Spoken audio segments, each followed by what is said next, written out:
ইসলাম ছাড়া অন্য ধর্ম আল্লাহর কাছে গ্রহণযোগ্য কিনা এই প্রশ্নের একটা সমাধান হওয়া দরকার। যদি গ্রহণযোগ্য হয় তাহলে আমি তার ধর্মীয় অনুষ্ঠানে অংশগ্রহণ করলে অপরাধটা কি? আর যদি গ্রহণযোগ্য না হয় তাহলে তাকে পালন করার স্বাধীনতা দিবেন কেন? এই প্রশ্নের জবাব বোঝার জন্য আমি একটা উদাহরণ দিয়ে থাকি। পরীক্ষার্থী ছাত্ররা যখন প্রশ্নপত্র হাতে নিয়ে পরীক্ষার হলে বসে, আপনাদের দিরাই কোনো স্কুলের পরীক্ষার্থীরা সবাই প্রশ্নের সঠিক জবাব লেখে না অনেক পরীক্ষার্থীর জবাব ভুলও লেখে? ভুল লেখলে বাধা দেওয়ার কোনো নিয়ম আছে? এই সুযোগে যদি সে ভুলই লেখে পাস করবো না ফেল করবো? এখানে তো প্রশ্ন জাগে, ভুল লেখলে যদি ফেল করবো নিশ্চিত হয় তাহলে বাধা দেব না কেন? আর বাধাই যদি দেব না তাহলে ভুল লেখলে ফেল করবে কেন? এই প্রশ্নের যেই জবাব ওই প্রশ্নের সেই জবাব, উভয় প্রশ্নের একই জবাব। পরীক্ষার্থী ছাত্রকে ভুল লেখলে বাধা দেওয়া যাবে না, গ্রহণযোগ্যতার কারণে নয়, নিয়ম রক্ষার জন্য। ঠিক তেমনি ভাবে দুনিয়াতে ইসলাম ছাড়া আর কোন ধর্ম যারা পালন করে, আল্লাহ সূরা আলে ইমরানের 85 নম্বর আয়াতে আল্লাহ বলেছেন গ্রহণযোগ্য নয়, অধিকার দিতে হবে নিয়ম রক্ষার জন্য। এই সুযোগে যদি কোনো ছাত্র ইচ্ছা মতো প্রশ্নের জবাব ভুল লেখে তাহলে তার ফলাফল যেমন গুড়ার ডিম ছাড়া আর কিছু নাই, ঠিক তেমনি ভাবে এই সুযোগে যদি কেউ ইসলাম ছাড়া ভিন্ন কোনো ধর্ম পালন করে পরকালে তার কপালে ও জাহান্নাম ছাড়া আর কিছু নাই। এবার বলেন, ভিন্ন ধর্ম পালন করার স্বাধীনতা কোরআন দিয়েছে তাদেরকে গ্রহণযোগ্যতার কারণে না নিয়ম রক্ষার জন্য? এই স্বাধীনতা একমাত্র মুহাম্মদুর রাসূলুল্লাহর আদর্শে প্রতিষ্ঠিত রাষ্ট্রে আছে, অন্য কোনো রাষ্ট্রে নাই। অন্য কোনো রাষ্ট্রে নাই, অন্য কোনো ধর্মাবলম্বীদের কাছেও নাই। বৌদ্ধ ধর্মাবলম্বীদের রাষ্ট্র হইল বার্মা, মুসলমানদের ধর্ম পালনের কোনো স্বাধীনতা নাই। হিন্দু ধর্মাবলম্বীদের রাষ্ট্র হইল ইন্ডিয়া, মুসলমানদের ধর্ম পালনের স্বাধীনতা নাই। ইহুদিদের ধর্ম পালনের রাষ্ট্র হইল ইসরায়েল, মুসলমানদের বেঁচে থাকার পর্যন্ত অধিকার নেই। তাহলে অন্য ধর্মাবলম্বীদেরকে ধর্ম পালনের স্বাধীনতা অন্য ধর্মাবলম্বীরা দেয় না একমাত্র ইসলাম ধর্ম দেয়? এই ভিন্ন ধর্মাবলম্বীদের ধর্ম পালনের স্বাধীনতা এই মুহাম্মদুর রাসূলুল্লাহর প্রতিষ্ঠিত রাষ্ট্রের কারণে ভিন্ন ধর্মাবলম্বীরা মুসলমানদের দেশে বাস করেও, মুসলমান সমাজে বাস করেও তারা ধর্ম পালনের পূর্ণ স্বাধীনতা লাভ করেছিল মুহাম্মদুর রাসূলুল্লাহর প্রতিষ্ঠিত রাষ্ট্রে। মুহাম্মদুর রাসূলুল্লাহ একটা রাষ্ট্র প্রতিষ্ঠার কারণে তখনকার বিশ্ববাসী কি কি পেয়েছিল? 1 নম্বরে আদর্শ চরিত্রবান ব্যক্তি পেয়েছিল, 2 নম্বর দুর্নীতিমুক্ত সমাজ পেয়েছিল, 3 নম্বরে ইনসাফের আদালত পেয়েছিল, 4 নম্বর বিধর্মীদের ধর্ম পালনের অধিকার পেয়েছিল। বুঝে থাকলে বলেন, মুহাম্মদুর রাসূলুল্লাহ একটা রাষ্ট্র প্রতিষ্ঠার কারণে বিশ্ববাসী কিছু পায়নি না অনেক কিছু পেয়েছিল?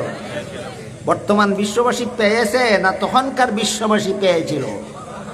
বর্তমান বিশ্ববাসী পায় না কেন? বর্তমান বিশ্ববাসী মুসলমান জীবনের কোন স্তরে রসুলকে আদর্শ মানতে রাজি নয়। আর কয়েক মিনিট বসে আরেকটু কথা বলি। মুহাম্মদুর রাসূলুল্লাহর আদর্শ মতো যে রাষ্ট্রটা প্রতিষ্ঠিত হবে, এই রাষ্ট্রের প্রতিটি নাগরিকের 6টা মৌলিক অধিকার আছে। ইসলামী রাষ্ট্রের নাগরিকদের 6টা মৌলিক অধিকার আছে, সরকারের কাছে প্রাপ্য। যে সরকার জনগণের 6টা অধিকারগুলি আদায় করতে না পারে সেই সরকারের জন্য দেশের গদি কামড় দিয়া ধরে রাখার অধিকার নয়। এমর্মে আল্লাহ পাক রব্বুল আলামিন পবিত্র কোরআনের এক আয়াতে বলেন, মাল্লাম ইয়াহকুম বিমা আনজালাল্লাহু ফাউলাইকা হুমুজ জালিমুন। কেউ যদি রাষ্ট্রীয় গদি পাওয়ার পরেও আল্লাহর বিধান মতো দেশ শাসন করে না, রাসূলের আদর্শ মতো দেশ পরিচালনা করে না, তাইলে তার দেশে যত অপরাধী যত অপরাধমূলক কর্মকাণ্ড করবে, সবগুলি অপরাধী সম্মিলিতভাবে পরকালে যে পরিমাণ শাস্তি ভোগ করবে, যে সরকার রসুলের আদর্শ মতো গদি পাইয়াও রসুলের আদর্শ মতো দেশ শাসন করল না, এই সরকার সমস্ত অপরাধীদের সমান শাস্তি পরকালে ভোগ করতে হবে।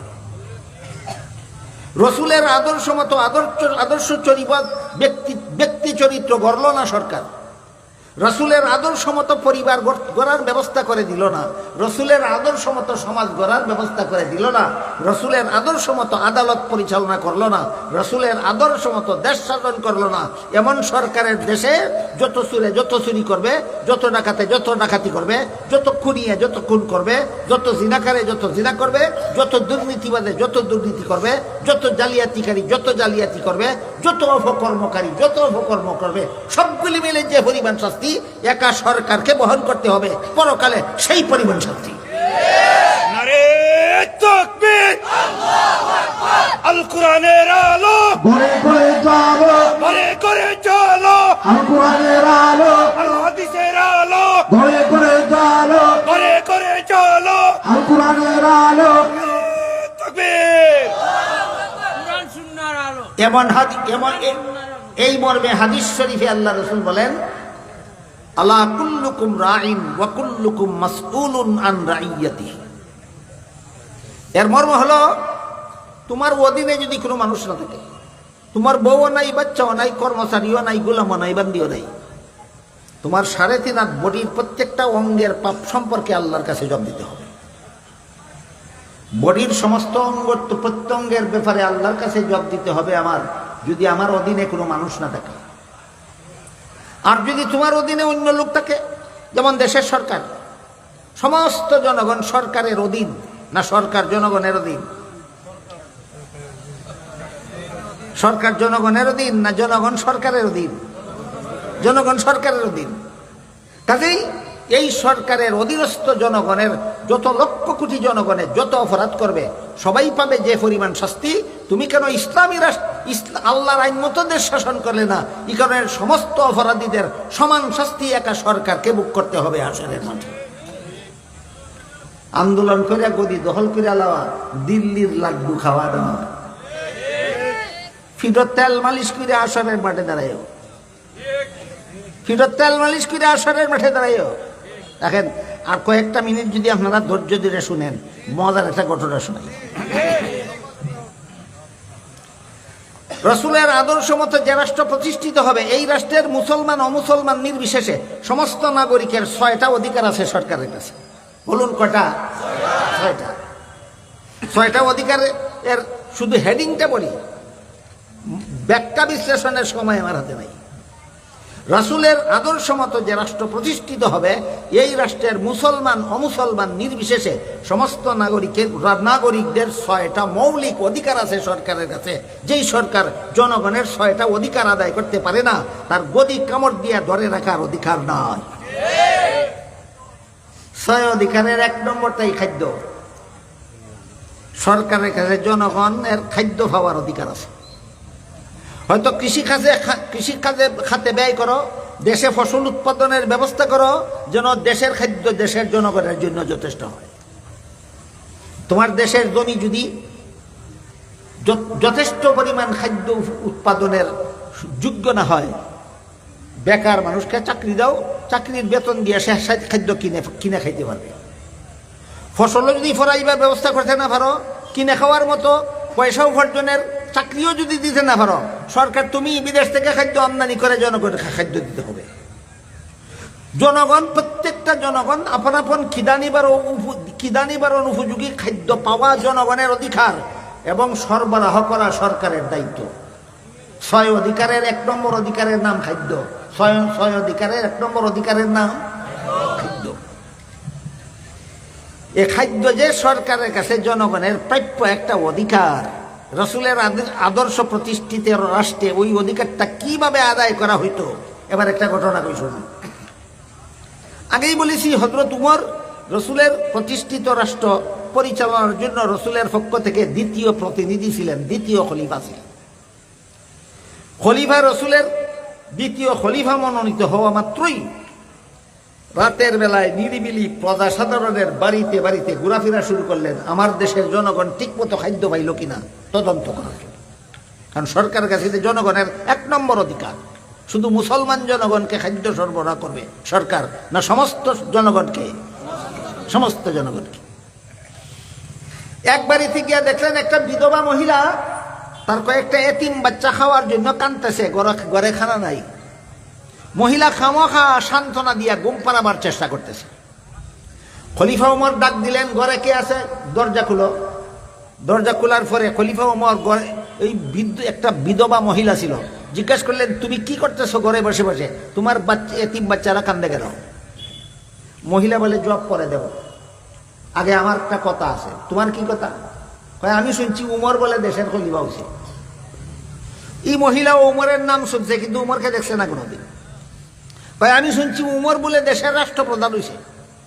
হে, দেশের রাষ্ট্রপ্রধান হওয়ার যোগ্য নয়। খলিফা জিজ্ঞেস করলেন, কেন? রাষ্ট্রপ্রধানের দায়িত্ব হইল রাতের বেলায় কে খাইয়া ঘুমাইলো আর কে না খাইয়া ঘুমাইলো খবর নেওয়া। এই উমর খলিফা হইছে, আমার এই তিন বাচ্চারা না খাইয়া ঘুমাইতে যাইতেছে, খবর নিতে আসলো না। আমি বিধবা মহিলা, আমার স্বামী মারা গেছে, উপার্জনের কোনো লোক নাই আমার পরিবারে। আমি যে উপবাস, খবর নিতে আসলো না যে উমর, এই উমর মুসলমানের দেশের শাসনকর্তা হওয়ার যোগ্যতা রাখে না। খলিফা উমর বিধবার মুখে এই কথা শুনে গোলাম রে লইয়া সরকারি খাদ্য গুদামে ঢুকলেন। গোলাম রে কইলেন, আটার বস্তা আমার গাড়ি উঠাই দাও। গোলামে কয়, হুজুর আমার মতো গোলাম আপনার সাথে থাকা অবস্থায় আটার বস্তা প্রেসিডেন্টের গাড়ি উঠাই দেব? প্রেসিডেন্টে কয়, এই গোলাম, হাসরের মাঠে আল্লাহ যখন জিজ্ঞেস করবেন খলিফা উমর যেই দেশের প্রেসিডেন্ট ছিল, ওই দেশের একটাই বিধবা মহিলা আর তার কয়েকটা এতিম বাচ্চা না খাইয়া ঘুমাইছিল কেন, জব তুই দিবি? গোলামা কয়, না হুজুর, এই প্রশ্নের জব তো আমি দিতে পারবো না। খলিফা উমর বলেন, তাহলে বোঝা গেল দায়িত্বটা তোর না, দায়িত্বটা আমার। আমার দায়িত্ব আমাকে পালন করতে দে, আটার বস্তা আমার গাড়ি উঠাই দে। খলিফা উমরের কাছে গোলাম তর্কে হাইরা গেল। তর্কে হাইরা গিয়া বাধ্য হইয়া আটার বস্তা খলিফা উমরের ঘাড়ে উঠাইয়া দিল। খলিফা উমর আটার বস্তা লেবারের মতো ঘাড়ে করিয়া নিয়ে বিধবার বাড়িতে চললেন, আর গোলাম নবাবের মতো খালি হাত খলিফা উমরের সাথে চললেন। বিধবার বাড়িতে গেলেন, বস্তা দাবাইলেন, আটা বের করলেন, রুটি তৈরি করাইলেন, বিধবা মহিলার দ্বারা শেখাইলেন, বাচ্চাদের খাওয়াইলেন, তাদের মুখে হাসি ফুটাইলেন। ফিরে যাওয়ার সময় বিধবা মহিলাকে বললেন, আগামীকাল অফিস টাইমে খলিফা উমরের অফিসও যাইও, তোমার এবং তোমার বিধবা বাচ্চাদের নামে রিলিফের মাসিক রিলিফ বরাদ্দ করে দেওয়া। রসুলের প্রতিষ্ঠিত রাষ্ট্রের দ্বিতীয় প্রতিনিধি, এটা কত নম্বর জনগণের কত নম্বর অধিকার দেওয়ার ব্যবস্থা করছিলেন? এটা এক নম্বর হইল খাদ্য, 2 নম্বর হইল বস্ত্র, 3 নম্বর হইল শিক্ষা, 4 নম্বর হইল স্বাস্থ্য, 4 নম্বর হইল বাসস্থান, 6 নম্বর হইল নিরাপত্তা। খাদ্য, বস্ত্র, শিক্ষা, স্বাস্থ্য, বাসস্থান, নিরাপত্তা, প্রত্যেকটার ব্যাখ্যা আছে। আমি এক রাইতে কটা কইতাম।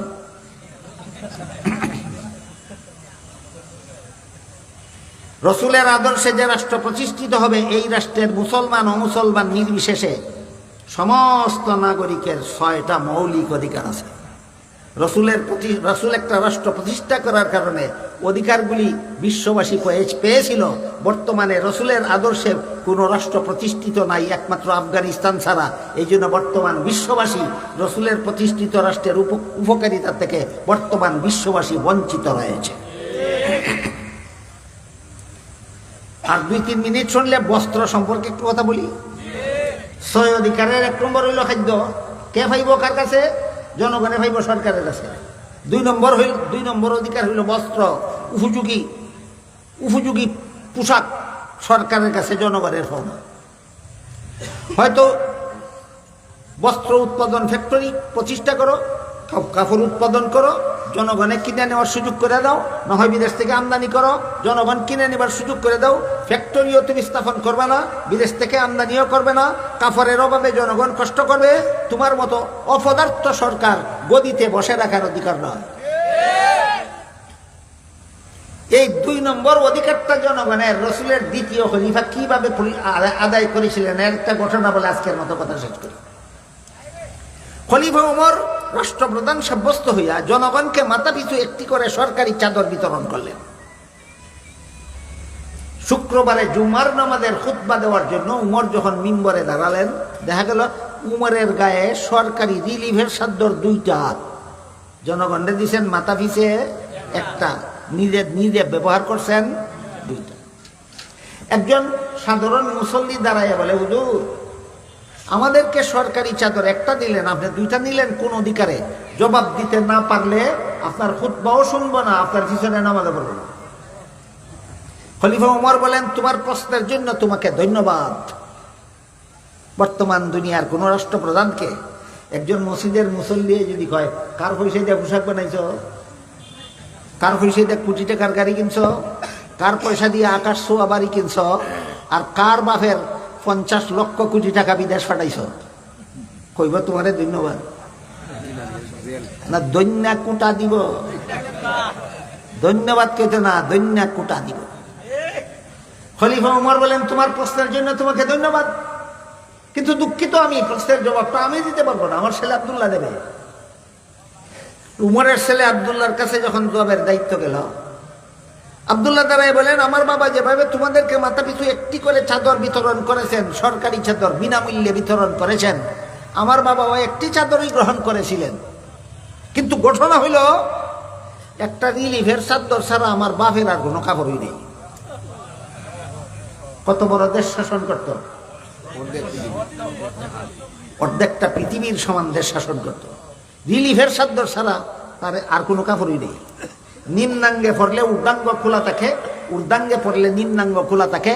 এমত অবস্থায় তোমাদের নমাজের ইমামতি করতে পারেন না, এই জন্য আমার ভাগের চাদরটা আমার বাবাকে দান করেছি যেন তোমাদের ইমামতিটা করতে পারে। বলেন, রসুলের আদর্শে প্রতিষ্ঠিত রাষ্ট্রে জনগণ ন্যায্য পোশাক থেকে বঞ্চিত থাকে, ন্যায্য খাদ্য থেকে বঞ্চিত থাকে, ন্যায্য শিক্ষার থেকে বঞ্চিত থাকে, থাকে না? এরকম 6টা অধিকার আছে জনগণের, মুসলমান হোক অমুসলমান হোক। ওই সমস্ত অধিকার এই দেশের জনগণ তখনই একমাত্র পেতে পারে যখন রাষ্ট্রটা রসুলের আদর্শে পরিচালিত হবে। রসুলের আদর্শে পরিচালিত রাষ্ট্র ছাড়া, রসুলের আদর্শ মতো রাষ্ট্র পরিচালনা ছাড়া জনগণের এই অধিকারগুলি আদায় করার ক্ষমতা কোনো সরকারের বাপেরও নাই। বিশ্বাস করতে হবে ব্যক্তি জীবনে রাসূল মোদের আদর্শ, পারিবারিক জীবনে রাসূল মোদের আদর্শ, সামাজিক জীবনে রাসূল মোদের আদর্শ, রাষ্ট্রীয় জীবনে রাসূল মোদের আদর্শ, আন্তর্জাতিক জীবনে রাসূল মোদের আদর্শ। আর বাস্তবায়নের জন্য জীবন সাধনা করতে হবে, তবেই আমি রাসূলকে আদর্শ মানলাম। তাই আল্লাহ বলেন, লাকাদ কানা লাকুম ফি রাসূলিল্লাহি উসওয়াতুন হাসানা। আল্লাহর রাসূলের মধ্যে আদর্শ রয়েছে। গ্রহণ করতে পারবে কারা? খাঁটি মুমিন মুসলমান যারা। গ্রহণ করতে পারবে না কারা? মুনাফিক যারা। কে মুমিন আর কে মুনাফিক আল্লাহ পরিষ্কার করে দিয়েছেন। রসুলের আদর্শ যে ব্যক্তি জীবনের সর্বস্তরে গ্রহণ করার জন্য সাধ্যমতো চেষ্টা চালিয়ে যায়, সে সত্যিকারের মুমিন। রসুলের আদর্শ মানতেই রাজি না, পালন করবে দূরের কথা। আল্লাহ বলেন, তুই মুমিন না, তুই মুনাফিক। অনেক সময় আপনাদের নষ্ট করে ফেললাম, কিন্তু আমার কথা যা বলার ছিল কিছুই বলতে পারলাম না। বুঝে থেকে বলুন, আমরা মুনাফিকের খাতায় নাম লেখাতে চাই না মুমিনের খাতায়? তাইলে নামাজ রোজা ইবাদত বন্দেগীর বেলায় শুধু রসুলকে আদর্শ মানতে হবে না জীবনের সর্বস্তরে? আল্লাহ আমাদেরকে জীবনের সর্বস্তরে রসুলকে আদর্শ মেনে এই আদর্শ বাস্তবায়নের সংগ্রাম করে জীবন কাটাবার তৌফিক দান করুন। সবাই বলুন আমিন। সুবহান রাব্বিকা রাব্বিল ইজ্জাতি আম্মা ইয়াসিফুনা ওয়া সালামুন আলাল মুরসালিন আলহামদুলিল্লাহি রাব্বিল আলামিন। দোয়া খানাতে হয়ে যেতে